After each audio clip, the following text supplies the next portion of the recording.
Selamat sore semuanya, kembali lagi bersama Mata Tini. Sekarang kita ini dalam episode sebenarnya dari ide masalah kita sekarang bersama Pak Effendi. Bapak ini salah satu, ibaratnya beliau ini menjalani hidupnya berpuluhan tahun nih sebagai entrepreneur. Dia ini punya konsep bagaimana sebenarnya agar negara ini bisa konsepnya berubah dari awalnya benar-benar based on government, jadi akhirnya negara yang basisnya awalnya kekuasaan ini menjadi negara yang sebenarnya basisnya tuh produktivitas atau entrepreneurial state. Nah sekarang kita bakal ngebahas tentang ide dasarnya, ide yang paling radikalnya itu tentang perubahan UUD. Gimana sih, dan kita sekaligus ngebandingin UUD 1945 yang aslinya gimana, terus diubah saat reformasi, dan yang bakal ditransformasikan dan dikasih nama UUD Akal Sehat Warga Negara kayak gitu. Jadi teman-teman, kita bakalan sedikit bahas. Kita di sini bakal ada 3 chapter besar. Pertama tentang tata kelola negara, kedua tentang pemilu, dan ketiga tentang pengawasan penyelenggara pemerintah. Jadi di sini sistemnya saya akan bertanya, kemudian Pak Effendi menjawab seperti itu terus ya. Jadi gimana sebenarnya perbandingannya, misalnya tentang preambula, tentang tujuan bernegara, dasar negara. Nah, gimana sebenarnya nanti si UU Akal Sehat Warga Negara ini mentransformasikan kayak gitu. Oke, semuanya kita akan mulai dari tata kelola negara. Nah, tentang preambula UUD 1945 nih Pak, bakal diubah apa nggak Pak kira-kira? Hemat kami dengan kawan-kawan tetap ya, Pak, ya? Karena sudah bagus ya. Tujuan bernegara? Ya tetap sesuai dengan apa yang ada di Mukadimah ya. Oke, jadi tetap aman, adil, makmur, dan turut berkontribusi untuk perdamaian dunia ya Pak. Ya. Kemudian dasar negaranya tetap Pancasila Pak? Tetap. Pancasila. The best, Pancasila is the best ya. Bentuk negaranya NKRI Pak? Iya, tetap ya. Bukan negara bagian? Bukan. Tetap provinsi seperti ini? Iya, pasti. Kemudian kedaulatan tertinggi, mungkin tetap atau maksudnya tetap melalui wakil rakyat atau tidak? Tidak gitu ya. Jadi artinya sistem dengan wakil rakyat yang menjadi bagian daripada sistem negara berbasis kekuasaan itu sebaiknya ditinggalkan aja. Ya, fakta-faktanya kan sudah kasat mata lah ya. Jadi karena dia menghambat produktivitas, jadi sebaiknya langsung aja. Jadi kayak ini sebetulnya kayak lelang jabatan sebetulnya. Jadi rakyat kemudian menawarkan dengan satu sistem ya yang diputuskan juga oleh rakyat, siapa yang bisa memimpin negara ini ya. Kemudian kalau bukan satu orang, timnya siapa dan apa yang mau dilaksanakan, nanti rakyat memilih gitu. Jadi lelang jabatan negara. Jadi di sini wakil rakyat bisa, maksudnya kalau masalah aspirasi gampang lah ya Pak, ada information system sekarang Pak digital ya. Kan. Iya, oke. Jadi kedaulatan tertinggi itu langsung di rakyat. Cuma dia lebih operasional. Kalau yang dulu kan pakai wakil rakyat ya. Kemudian wakil rakyatnya ya udah tahu lah apa yang terjadi. Sekarang enggak lagi. Mungkin biar mendukung pendidikan politik negara sekalian juga ya Pak untuk warga negara. Iya. Kemudian lembaga tertinggi negara Pak. Kalau misalnya di 45 kan ini MPR, kalau di reformasi nggak ada sampai sekarang. Nah, kalau misalnya Akal Sehat Warga Negara seperti apa Pak? Institusi politik tertinggi itu rakyat. Rakyat. Karena rakyat pemegang kedaulatan tertinggi kan. Jadi rakyat cuma menunjuk aja lembaga penyelenggara pemerintahan yaitu pemerintah, dan rakyat menunjuk siapa yang menjadi pengawas penyelenggara pemerintahan. Jadi bedanya kalau di reformasi sama UU Akal Sehat Warga Negara, kalau reformasi itu tidak ada. Ya, tidak ada. Kalau misalnya UU Akal Sehat Warga Negara itu harus di-state bahwa sebenarnya kedaulatan tertinggi itu ada di tangan rakyat. Tetap di tangan rakyat. Bukan dalam institusi pemerintahan. Bukan, ya. Nah, karena terlalu banyak diselewengkan. Iya. Nah, sekarang tentang lembaga tinggi negara Pak, bukan tertinggi. Jadi kalau misalnya di 45 nih pemerintah, DPR, dan MK. Jadi mungkin mirip dengan Amerika ya. Nah, kalau UUD reformasi ini pemerintah, terus DPRD atau DPRD sebagai legislatifnya, kemudian MA, MK, BPK, banyak Iya, lah iya, banyak, lembaga ya. tinggi negaranya. Dan semuanya misalnya, tuh flat. Ya. Semuanya, wah banyak Semuanya. banget, terus seolah-olah there is no boss. Ya. All India. Autopilot ya Pak makanya. Autopilot, ya. Kalau di Akal Sehat Warga Negara nih nanti jadi lembaga tingginya seperti apa Pak? Lembaga tinggi lembaga tinggi negaranya ya yang utama cuma dua, yaitu penyelenggara pemerintahan, yaitu pemerintah yang dipilih oleh rakyat dalam bentuk paket pemerintahan, disiapkan setahun, disosialisasikan 3 bulan, difinalkan oleh rakyat pada hari pemilu. Nah, lembaga yang kedua itu adalah lembaga pengawas penyelenggara pemerintahan, jadi lembaga pengawas pemerintah. Isinya siapa tuh Pak kira-kira? Kita usulkan MPR ya, di daerah MPRD. Ya, isinya adalah wakil golongan, utusan daerah, dan wakil daripada partai yang memenangkan pemilu. Gitu. Nah, tapi supaya lembaga ini menjadi objektif, ya tidak, kan yang menyelenggarakan pemerintah kan partai yang menang atau non partai yang menang, dah. Nah, jadi kalau dia di MPR juga mendominasi suara, saya kira akan tidak objektif gitu ya.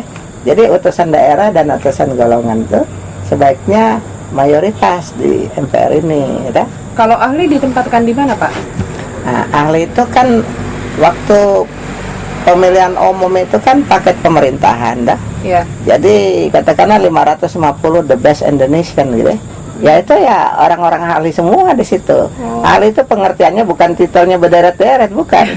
Dia menguasai bidangnya. Apakah dia dari akademisi ke, dari bisnis ke, dari tentara ke, apapun ya. Bususi-bususi baru ya Pak ya. Ya, bususi-bususi baru. Kemudian dia menguasai bidangnya dan dia bisa mengkonkretkan apa yang ditulis dalam program itu secara real gitu. Nah, jadi artinya dua lembaga politik yang terpenting itu adalah penyelenggara pemerintah dengan pengawas pemerintah. Itu aja. Lebih simpel, lebih sederhana. Di pengawas diperlukan ahli Pak untuk mengawasi orang-orang ahli ini. Iya, tentu gitu ya. Karena kabinetnya itu atau penyelenggara pemerintahan itu adalah orang-orang ahli di bidangnya, menguasai bidangnya. Maka yang mengawasi juga orang-orang ahli dan menguasai bidangnya. Nah, bagaimana caranya? Yaitu MPR itu kemudian membentuk komisi ahli. Nah, komisi ahli ini bertanggung jawab kepada MPR. Nah, komisi ahli ini yang menguasai bidang-bidangnya sesuai dengan sektor-sektor yang dia kuasai. Dia bekerja sama dengan pemerintah, gitu. Untuk apa? Untuk membuat supaya program-program pemerintah yang sudah disahkan oleh rakyat bisa direalisasikan secepat-cepatnya. Misalnya di bidang undang-undang, misalnya penyelenggara pemerintah menyatakan bahwa ini undang-undang ini akan kita terbitkan untuk merealisasikan programnya di sektor ini, ya. Nah, dan itu sudah disahkan oleh rakyat. Nah, pada saat sesudah hari pemilu, ya, nanti lembaga MPR ini tentu akan, karena sifatnya kan mendorong, bukan oposisi, bukan penyeimbang, tapi mendorong realisasi. Jadi dia harus mengeluarkan undang-undang atau peraturan-peraturan atau perundang-undangan yang merealisasikan apa yang sudah diputuskan oleh rakyat. Jadi semuanya masalah perencanaan, masalah wacana dan sebagainya, semuanya selesai pada hari pemilu. Sesudah hari pemilu itu tinggal bukan cerita iya, bukan cerita wacana lagi, tapi eksekusi kerja untuk merealisasikan. Kira-kira gitu. Ya. Nah, kemudian dengan kalau basis sistem negaranya Pak, kalau misalnya saat ini kan mungkin lebih kayak seperti Montesquieu ya Pak ya, maksudnya lebih ke distribusi kekuasaan. Nah, kalau di Akal Sehat Warga Negara nih, nanti kira-kira bakal tetap seperti Montesquieu atau seperti apa Pak? Fungsional seperti Montesquieu, fungsional gitu ya. Tapi basisnya bukan kekuasaan, tapi basisnya adalah basis produktivitas, gitu loh. Jadi selalu basisnya itu seproduktif mungkin gitu ya. Jadi di bidang politik ya politik yang produktif, di bidang bangsa atau sosial ya masyarakat yang produktif. ekonominya juga begitu, produktivitas tinggi daripada ekonomi. Nah, misalnya di bidang peradilan atau di bidang hukum, di bidang hukum kan kita ini amburadul kan. Bayangkan keputusan yang kaitannya sama perkara, misalnya pidana, ada polisi, kejaksaan, pengadilan 1, pengadilan 2, pengadilan 3, Mahkamah Agung, habis itu pakai PK. Jadi berapa itu? Boros ya? Boros banget. Dan padahal di sisi lain misalnya hukum katanya ya, ahli hukum cerita sama saya, tujuan hukum itu ada 3. 1, membangun keadilan. 2, memberikan kepastian hukum. 3, mensejahterakan rakyat. Nah, dengan sistem hukum yang begitu panjang, justru 3 ini tidak kelihatan di mana itu. Yang kuat doang yang menang ya Pak. Jadi hanya kepada yang bayar misalnya. Nah, jadi harusnya sistem hukum itu harus seproduktif mungkin, ya, yang memungkinkan 3 tujuan. 3 tujuan hukum itu tercapai dengan secepat-cepatnya, bukan dengan selambat-lambatnya, tergantung uang. Jadi gitu. bukan birokratis ya Pak, tapi lebih fokus on problem. Ya, sekali. Kemudian jenis pemerintahan yang terbentuk mungkin gimana Pak? Kalau misalnya sekarang karena mungkin distribusi kekuasaan apa segala macam, makanya ada eksekutif, legislatif, yudikatif seperti itu. Nah, kalau misalnya di UUD Akal Sehat Warga Negara, kira-kira jenis pemerintahan yang terbentuknya seperti apa? Nah, jadi gini, kalau kita, ya saya juga belajar juga, terpaksa masih belajar mengenai politik kan. Nah, kalau itu distribusi kekuasaan, ya itu basisnya kan kekuasaan kan, ya enggak? Nah, dia punya operatornya itu adalah wakil rakyat dengan partai kan, ya enggak? Jadi pemerintahan dibentuk akibat daripada sistem yang distribusi kekuasaan itu disebut dengan representative government. Karena dia kan pakai wakil rakyat kan, wakil rakyat, partai, kemudian nanti membentuk pemerintahan gitu. Nah, kalau yang sekarang nih, yang Undang-Undang Dasar Akal Sehat Warga Negara, yang sederhana aja ya, itu dia adalah productive government. Jadi dia tidak, jadi dia mengutamakan calon penyelenggara negara yang bisa meyakinkan rakyat, yang paling produktif, gitu. Yang produktif nomor 2 yang tidak ikut, ya. Nah, kemudian kalau di sistem yang representatif, sistem yang berbasis kepada wakil rakyat, kalau di dalam pemilu kemudian dia dapat 10-20%, dia kemudian ikut di dalam parlemen misalnya, bahkan bisa ikut membentuk pemerintahan, ya enggak, ikut taruh menteri dan sebagainya. Ini yang menurut pendapat kawan-kawan, ini yang membuat sehingga ganjal-mengganjal itu terjadi, boros dan tidak produktif bagi kepentingan rakyat gitu. Nah, kalau yang sistem ini, walaupun kita partai mendapatkan 10-20%, kalau dia kalah di dalam pemilihan umum, ya udah dia tidak ikut, supaya sesudah hari pemilihan umum pemerintahan itu sisa bekerja untuk merealisasikan keputusan politik yang dilakukan oleh pemegang kedaulatan tertinggi di negara. Jadi rakyat. Banyak ganjalan ya. Iya, jadi keputusan politik oleh rakyat sebagai pemegang kedaulatan tertinggi di negara itu harus dihormati oleh semua stakeholder yang ada di dalam negara dan menjadi benchmarking satu-satunya, gitu, pastinya. Nah, kayak begitu. Kalau tentang GBHN gimana Pak? Kan kalau di reformasi ini ditiadakan, terus sebelum reformasi itu kan semuanya ditentukan oleh pemerintah ya, melalui musyawarah perencanaan apa segala macam, banyak dimotori oleh Bappenas. Nah, kalau misalnya di UUD Akal Sehat Warga Negara tuh berarti dengan menggunakan dokumen yang dibawa saat pencalonan itu Pak? Iya, persis. Jadi artinya pada saat kita rakyat itu memilih yang terbaik, ya, yang terbaik itu yang akan dijalankan, itulah yang menjadi GBHN, gitu. Nah, kenapa harus begitu? Karena di dalam konsep manajemen kan siapa yang merencanakan, sebaiknya dia yang melaksanakan, supaya dia menguasai kan, ya. Nah, jadi calon penyelenggara negara ya harus menyampaikan GBHN itu. Jadi program 5 tahun, bahkan program 25 tahun, supaya nanti diputuskan oleh rakyat sehingga ada kepastian bagaimana ini 20 tahun ke depan gitu ya. Nah, Iya. bahkan ya program tahunan pun sudah dicantumkan. Iya. Benar. Nah, terus dia bilang, wah ini berat banget nih.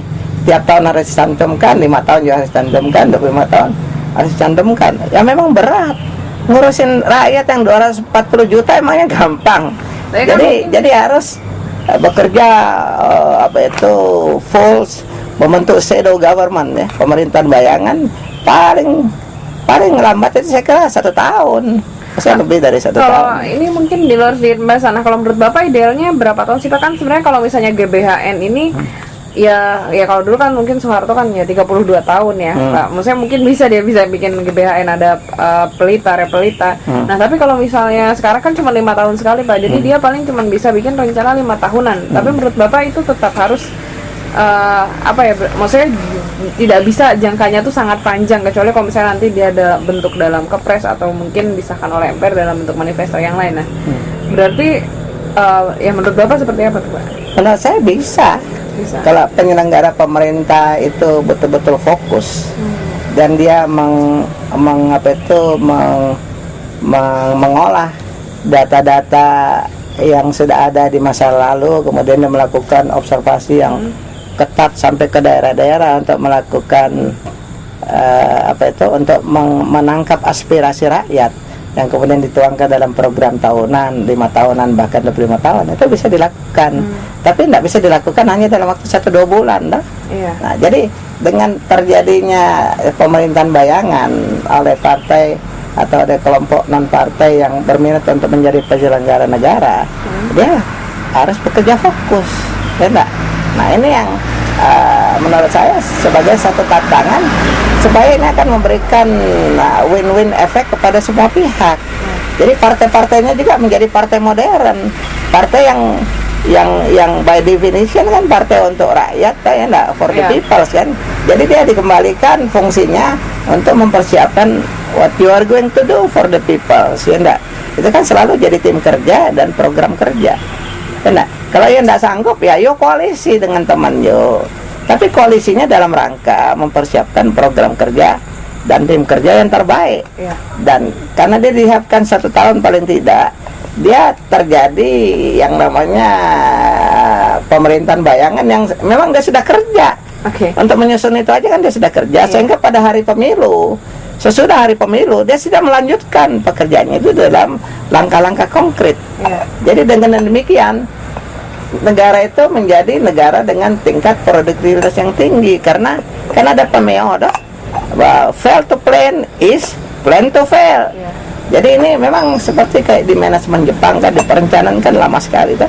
Tapi once perencanaan itu set secara baik tim kerjanya maupun dia punya program kerja dengan dia punya kendaraan dan sebagainya, once it is set, and after that dia bisa jalan dengan kecepatan tinggi. Nah, dan itu satu-satunya jalan untuk kita bisa mengejar ketinggalan kita. Nah, ngomong-ngomong tentang program kerja nih Pak, kira-kira kan ya butuh dana dong buat ngejalaninnya. Nah, tentang APBN ini pandangan dari UUD Akal Sehat Warga Negara seperti apa? Kalau misalnya di UUD 45 nih dirancang pemerintah, disetujui dan disahkan oleh DPR, sama dengan saat ini sampai hari ini udah direformasi. Nah, tapi kalau misalnya buat APBN ketika nanti digunakan UUD Akal Sehat Warga Negara, jadi gini, kalau APBN itu kan rancangan kerja tahunan kan, ya enggak. Nah, waktu pemilihan umum itu fase pemilihan umum kan disampaikan secara tertulis program kerjanya kan, enggak.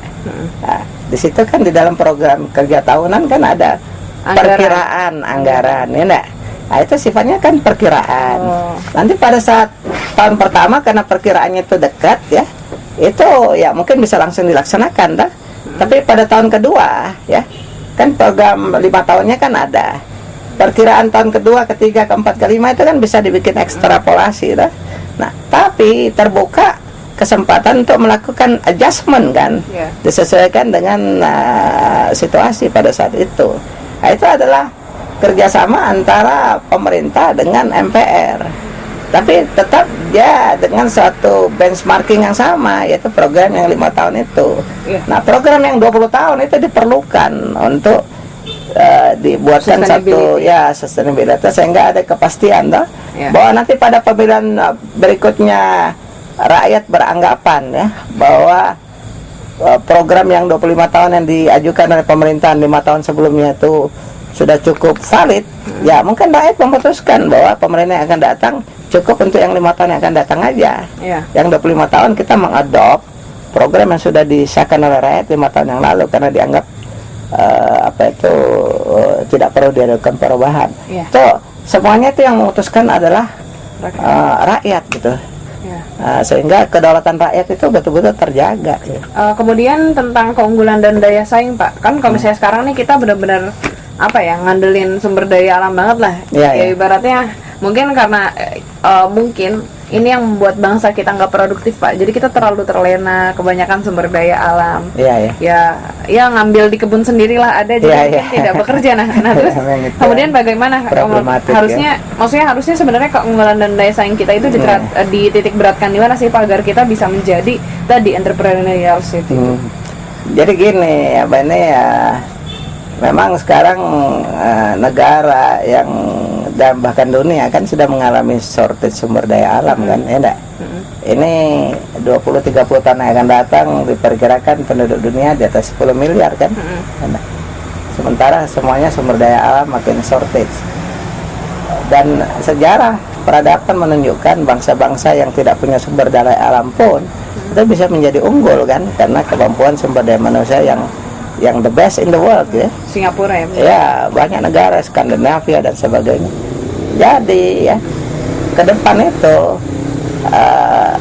sebaiknya kita punya keunggulan itu adalah di sumber daya manusia.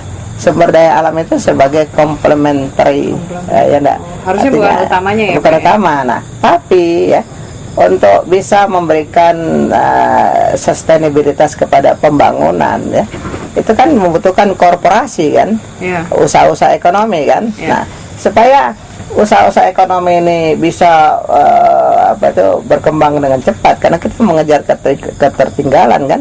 Bayangkan dengan Korea kan kita punya produktivitas tenaga kerja kan cuma 10%. Produktivitas negara pun juga 10% dari Korea. Nah, oleh karena itu semua sumber daya nasional kita sekarang ini, kita cerita ke depan gitu, sebaiknya ya itu dikelola oleh bangsa sendiri. Nah, tapi bangsa sendiri yang mempunyai daya saing sumber daya manusia yang betul-betul unggul. Nah, unggul itu pengertiannya pekerja keras, jujur, bertanggung jawab, kemudian otaknya cemerlang, dan mempunyai mindset produktivitas tinggi yang bercirikan entrepreneurial, digital, dan sustainabilitas. Kira-kira gitulah. Ya. Kemudian kita jadi artinya SDM ya. SDM, oke, sumber daya manusia ya. Jadi titik tekannya bukan lagi resource yang kita punya, tapi bagaimana kita mengelola resource itu. Terus kemudian pemilu, ke bagian kedua tentang pemilu ya. Mungkin ini yang maksudnya penting sebenarnya, dimana mungkin kalau dalam UUD satu warga negara ini sangat penting dan krusial. Kenapa? Karena di sinilah diputuskan kemana negara ini akan dibawa, bukan cuma sekedar memilih presiden aja. Nah, mungkin kita langsung ke jenis pemilu ya, Pak. Kalau misalnya sekarang ini kayak ada pemilu legislatif, terus abis kayak gitu ada pemilu presiden, ada pilkada gubernur, ada pilkada bupati wali kota, kayak gitu ya, banyak banget lah ya, ada banyak pemilu. Sedangkan dulu mungkin kalau Pak Yusril juga pernah mengusulkan pemilu 6 kotak langsung semuanya. Jadi kayak milihnya mungkin bareng-bareng tapi mungkin nggak satu paket. Nah, kalau misalnya di sini kan semuanya bareng-bareng tapi dalam satu paket nih. Jadi buat jenis pemilu ini sebenarnya gimana, Pak? Jadi gini, sekarang ini kan pemilihan legislatif, presiden, pilkada itu kan hampir 650 kan? 537. 530, ya 537. Itu kan boros dan juga penuh dengan politik uang, ya enggak? Kemudian pemerintahnya, katakanlah sekarang pemerintahan Jokowi yang konkret aja sekarang tuh, itu kan bupati sama gubernurnya 500 lebih, itu kan dipilih secara sendiri-sendiri, ya enggak? Nah, habis itu datang presiden kita Jokowi ini, ya enggak? Dia masih ngatur semuanya. Dia kan kepala negara, kepala pemerintahan. Ini menteri-menterinya juga setengahnya dari partai yang disiapkan cuma 1-2 bulan kali. Ya. Jadi tidak produktif, tidak terpadu. Tidak. Sehingga kita makin ketinggalan, dan itu yang sebetulnya menjelaskan kenapa 20 tahun ini kita jalan di tempat, Nggak kemana-mana. tidak kemana-mana, bahkan jadi minus karena dikorupsi kan. Nah, jadi kedepannya itu kita berpikir, karena basisnya itu adalah produktivitas bangsa dan negara untuk mengejar ketertinggalan kita dari bangsa-bangsa lain ya. Sementara di sisi lain sumber daya alam kita sudah makin terbatas ya. Jadi kita set aja sistem pemilihan umum itu berbasis kepada paket pemerintahan. Jadi satu kali aja pemilihan umum dari 537 ya. Iya. Nah, jadi apa itu? Ya pemilihan presiden, wakil presiden, menteri-menteri mungkin ada 20 atau mungkin 15 aja, tidak usah banyak-banyak. Kemudian gubernur ada 33, kemudian bupati, wali kota ada 505 atau 504. Ini disiapkan 1 tahun, tertulis, terpadu, sehingga shadow government itu ada pemerintahan bayangan itu bisa terbentuk selama 1 tahun gitu. Ya. Plus program daripada masing-masing pejabat yang 500 lebih itu. Jadi bukan visi misi, bukan visi misi yang sifatnya umum Program, ya, ya. tapi konkret ya.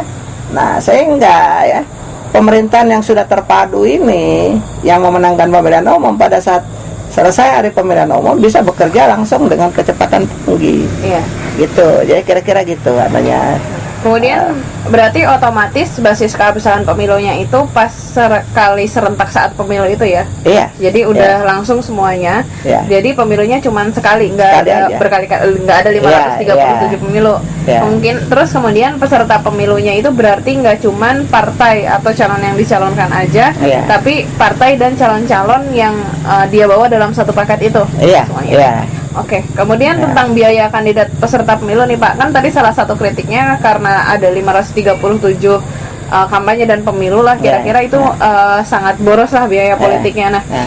kalau misalnya menurut Bapak sebenarnya ada nggak sih salah satu mungkin alternatif solusi gimana nih biar untuk memperkecil Ya. apa namanya masalah pemborosan ini kan soalnya kan memang nanti ini mungkin kita nggak ada 537 pemilu, tapi emang satu kali pemilu cuman benar-benar selama 1 tahun lebih dari 1 tahun dari mulai perencanaan sampai nanti sosialisasi ini benar-benar jor-joran. Jadi mungkin emang pemilunya cuma sekali tapi lifetime-nya panjang nih Pak. Iya, iya. Nah tapi menurut Bapak ada nggak sih sebenarnya solusi buat memperkecil biaya pemilu ini? Iya. Jadi gini, itu kan biaya pemilu kan itu ada biaya yang resmi, ada biaya yang tidak resmi dah. Ya. Ada yang biaya untuk penyelenggaraan pemilu itu kan puluhan triliun dikeluarkan oleh negara kan. Nah, tapi biaya persiapan pemilu yang kaitannya kepada terutama kepada biaya yang dikeluarkan kandidat itu kan dikeluarkan oleh kandidat sendiri kan. Dengan biaya sendiri atau biaya dari teman yang mensponsori atau biaya dari donatur dan sebagainya ya. Yang ini yang sebetulnya menjadi sumber daripada korupsi kan. Nah, sekarang kalau kita lihat faktanya, negara kita ini kan dia punya APBN kan sekitar 2000 triliun dah. Nah, kita tahu bahwa pejabat-pejabat negara ini nanti kan mengelola uang yang 2000 triliun itu kan. Ya enggak? Iya. Nah, kalau kita punya sistem itu amburadul dari awal dengan membolehkan para pemilik uang untuk membiayai kandidat dan sebagainya dengan transaksi. Ya enggak? Bahwa ini kan jadi korupsi kan. Jadi yang 2000 triliun akan dikorupsi toh. Tapi bukan cuma itu, ya enggak? Ekonomi di luar APBN itu kan biasanya 4-5 kali daripada APBN. Iya. Kita punya GDP kita sekitar 1 triliun dolar kan, ya enggak? Jadi 10.000 triliun. Nah, jadi kalau 5 tahun berarti 50.000 triliun kan, ya enggak? Terus APBN 2000 triliun, kalau rata-rata 2000, 5 tahun kan 10.000 triliun. Jadi berapa itu? Berapa puluh triliun yang dipertaruhkan negara atau yang tegasnya dipertaruhkan oleh rakyat kepada calon pejabat negara yang disponsori oleh pemilik uang yang memang niatnya untuk dagang gitu ya. Jadi oleh karena itu negara harus sebaiknya ya, artinya rakyat kan yang dipakai negara itu emangnya uang siapa? Kan uang rakyat. Iya. Ya enggak? Jadi rakyat harus mencoba untuk supaya calon penyelenggara negara yang betul-betul diatur dengan satu sistem meritokrasi gitu ya, Iya. yang serius, itu dibiayai dong dia punya kampanye dah. Nah, tapi Difasilitasi negara difasilitasi gitu. ya. Tapi tidak selalu harus dengan uang kan. Iya. Kan pemerintah kan punya banyak fasilitas dah. Gedung. Ada televisi, ada koran, ada gedung-gedung. Ya enggak? Iya. Ya itu aja dipakai untuk penyiapan daripada apa-apa yang mau disiapkan di dalam kaitan kepada pemerintahan bayangan itu. Waktu sosialisasi juga begitu.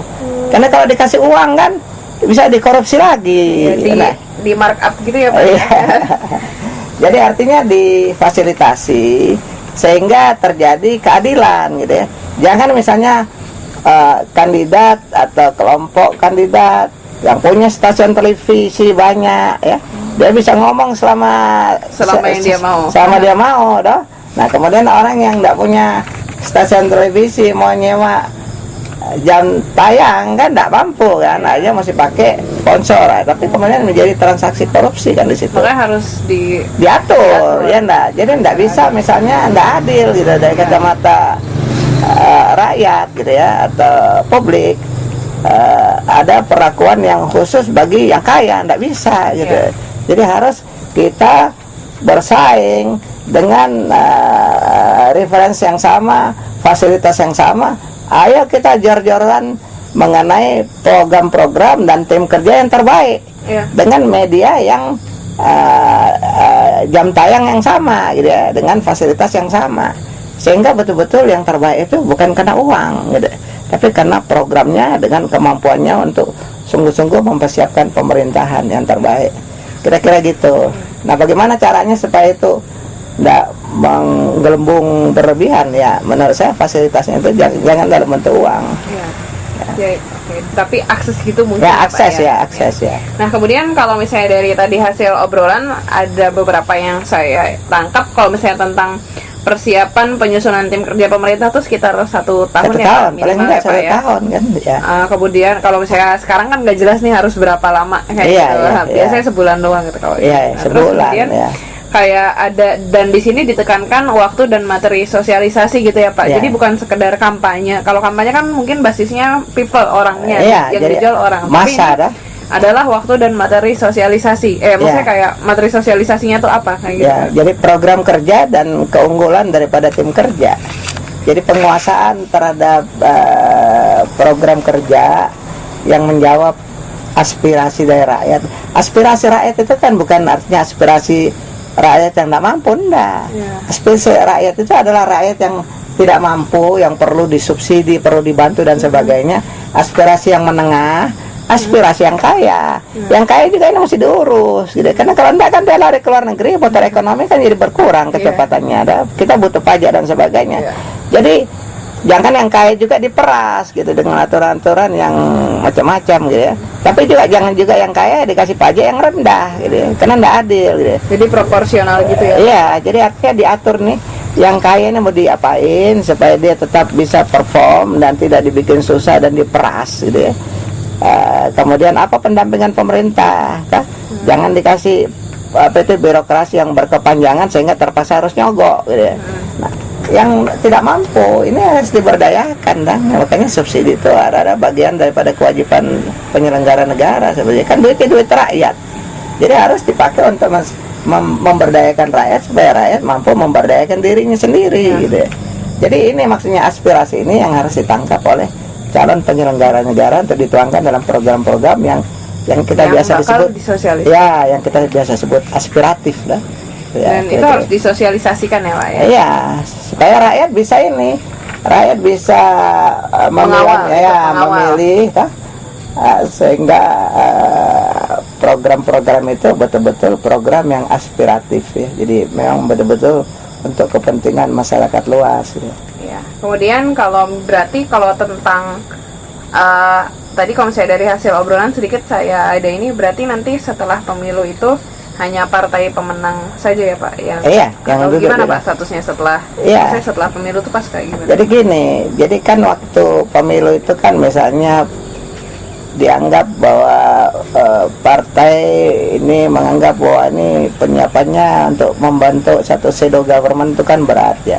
Ya udah deh koalisi aja dengan partai-partai yang dianggap bisa sejalan dah. Nah, ideologinya sama sebetulnya, bukan lagi ideologi yang sifatnya agama, suku atau apapun, tapi ideologinya aman adil makmur kan sebetulnya yang bisa diterima. Publik ya, Pak. Nah ini yang menurut saya yang harusnya menjadi prioritas ke depan kalau kita tidak mau masuk ke lubang yang bersama berkali-kali gitu ya. Dan makin tertinggal dan tertinggal. Oke, berarti sekarang kita memasuki yang ketiga sudah bisa ya Pak ya, yaitu tentang pengawasan penyelenggaraan penyelenggara pemerintah. Kan tadi mungkin di subbab pemilu sudah ya, intinya adalah tentang bagaimana ibaratnya ada satu paket pemilu. Satu paket pemilu dan maksudnya dan gimana caranya agar itu disiapkan sebaik-baiknya. Kemudian ketika itu sudah terpilih bagaimana itu agar bisa diimplementasikan sehingga hasilnya seproduktif mungkin. Terus kemudian sekarang ke pengawasan penyelenggara pemerintah. Itu ada nasional, daerah, dan nasional dan daerah. Nah, mungkin Bapak bisa sedikit menjelaskan pengawasan penyelenggara pemerintah dari nasional dan daerahnya itu seperti apa? Kalau saya sekarang DPR dan MPR, DPD kayak gitu, DPRD. Nah, kalau nanti kayak gimana, Pak? Jadi saya jelaskan prinsipnya dulu dah. Jadi sistem produktivitas yang berbasis kepada kedaulatan rakyat itu menghasilkan pemerintahan yang disebut dengan pemerintahan berbasis produktivitas, yang saya sebut dengan pemerintahan rakyat. Ya enggak? Nah, jadi sebetulnya penyelenggara pemerintahan itu adalah sebetulnya rakyat. Cuma rakyat menunjuk penyelenggara pemerintah. Nah, begitu juga yang mengawasi pemerintahan itu sebetulnya rakyat. Nah, coba rakyat menunjuk pengawas pemerintah yang disebut dengan MPR atau MPRD itu kan, ya enggak? Nah, bagaimana ini diawasi? Pertama ya, itu adalah waktu dia menyusun program paket itu kan ada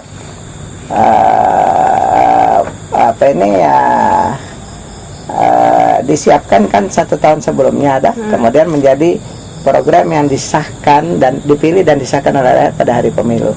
Itu adalah benchmarking pertama daripada pengawasan kan? Nah, kemudian yang kedua ya, kita kan memperjuangkan atau mengusulkan satu undang-undang dasar yang berbasis produktivitas negara dan bangsa.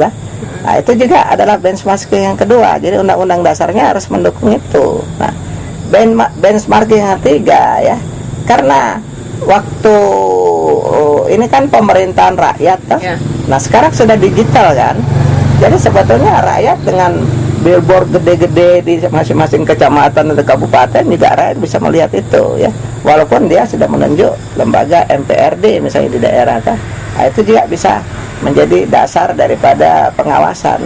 Tapi yang paling tinggi, pengawasan yang paling tinggi itu adalah kalau seperti yang banyak ditakuti wah ini kalau nanti yang menyelenggarakan pemerintahan ini cuma partai yang menang, oposisi tidak ada, penyeimbang juga tidak ada, ini pemerintah menjadi sangat otoriter ya. Enggak, menurut hemat saya. Kenapa? Karena yang tadi yang 1, 2, 3, 4 itu ya enggak? Nah, kemudian ya ada kekuasaan rakyat yang tidak didelegasikan kepada siapapun, yaitu kekuasaan untuk melakukan referendum nasional setiap saat. Kalau rakyat berdasarkan masukan dari MPR bahwa ini sudah menyeleweng pemerintah ini ya, rakyat bisa atas usulan MPR untuk melakukan referendum nasional atau rakyat yang minta kepada MPR kan bisa bolak-balik kan. Nah, sehingga pemerintah itu tidak mungkin otoriter karena kan sudah diikat dengan program-program tertulis yang dibuat jauh sebelumnya ya. Kalaupun itu dia menjadi menyeleweng dan dianggap oleh komisi ahli yang ada di MPR ini negara sudah menyeleweng, sudah diingatkan ternyata tidak bisa juga, tidak ada perubahan, kemudian dilakukan referendum nasional, nanti rakyat yang memutuskan bahwa pemerintahan ini diberhentikan dan supaya dilakukan pemilihan umum untuk menggantikan pemerintahan yang dianggap sudah tidak valid lagi Nah, itu menurut saya katakanlah 4 atau 5 kriteria atau poin yang membuat sehingga pemerintahan itu bisa tetap produktif setiap saat dan pada saat dia menyeleweng, pemerintahan itu bisa dijatuhkan. Dan yang menjatuhkan itu bukan hasil rekayasa daripada partai-partai, Tapi emang karena ya karena rakyat yang merasa bahwa ini pemerintahan sudah tidak bisa dilanjutkan dan rakyat yang memutuskan, ya enggak. Sehingga ya bagi penyelenggara negara yang memenangkan pemilihan umum ada kepastian untuk tim kerja ini bekerja habis-habisan 5 tahun tanpa takut dijatuhkan setiap saat oleh rekayasa Politik. partai, ya, seperti yang terjadi dengan presiden-presiden terdahulu, dah. Dan ini juga sebetulnya ada juga yang baik juga dari sini, ya, karena rakyatlah yang memutuskan semua hal-hal yang strategis bagi kepentingan publik. Itu infiltrasi kekuatan asing yang didasari kepada kerakusan yang berlebihan yang merugikan kepentingan rakyat Indonesia, itu bisa disaring oleh keputusan-keputusan politik rakyat, bahwa kalau ada kaitan-kaitan kepada kepentingan masyarakat luas yang bisa merugikan kepentingan publik jangka panjang, itu bisa diskusi. bisa diputuskan oleh rakyat, sehingga tidak dikendalikan oleh segelintir orang dari luar yang berkolaborasi dengan segelintir orang di dalam negeri, ya.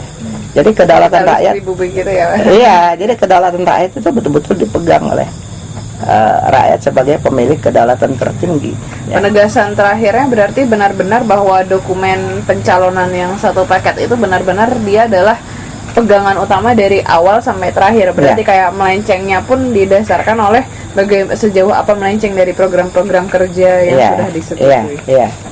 Jadi kira-kira begitu gambaran singkatnya, ya. Oke, teman-teman semuanya, jadi maksudnya kita mungkin sudah selesai dalam bagaimana sih sebenarnya kita mengupas implementasi si UUD Akal Sehat Warga Negara ini kepada perubahan dalam UUD 45 yang sekarang sudah di amandemen ini. Nah, oke, teman-teman semuanya, kalau misalnya teman-teman juga penasaran sebenarnya tentang latar belakang kenapa sih sebenarnya undang-undang dasar ini tuh harus diubah, kenapa kita harus jadi negara produktif, kenapa kita harus punya mindset wirausaha, maksudnya kalau Soekarno bahasanya mungkin berdikari ya Pak ya? Berdikari, ya. Ya, karena kalau misalnya kita sekarang mungkin benar-benar wirausaha, jadi benar-benar mengusahakan, benar-benar produktif kayak gitu dengan ada banyaknya tantangan global, dan sedangkan Indonesia masih harus mengejar ketinggalan sekaligus harus survive. Nah, kita harus seperti apa? Mungkin teman-teman bisa ngelihat di video satunya lagi yang juga membahas tentang gimana sih sebenarnya kenapa undang-undang dasar ini harus diubah. Oke. Terima kasih teman-teman semuanya, sampai jumpa lagi di Mata Timi edisi selanjutnya bersama Pak Effendi Sirajudin. Terima kasih. Terima kasih semuanya. Terima kasih. Ya.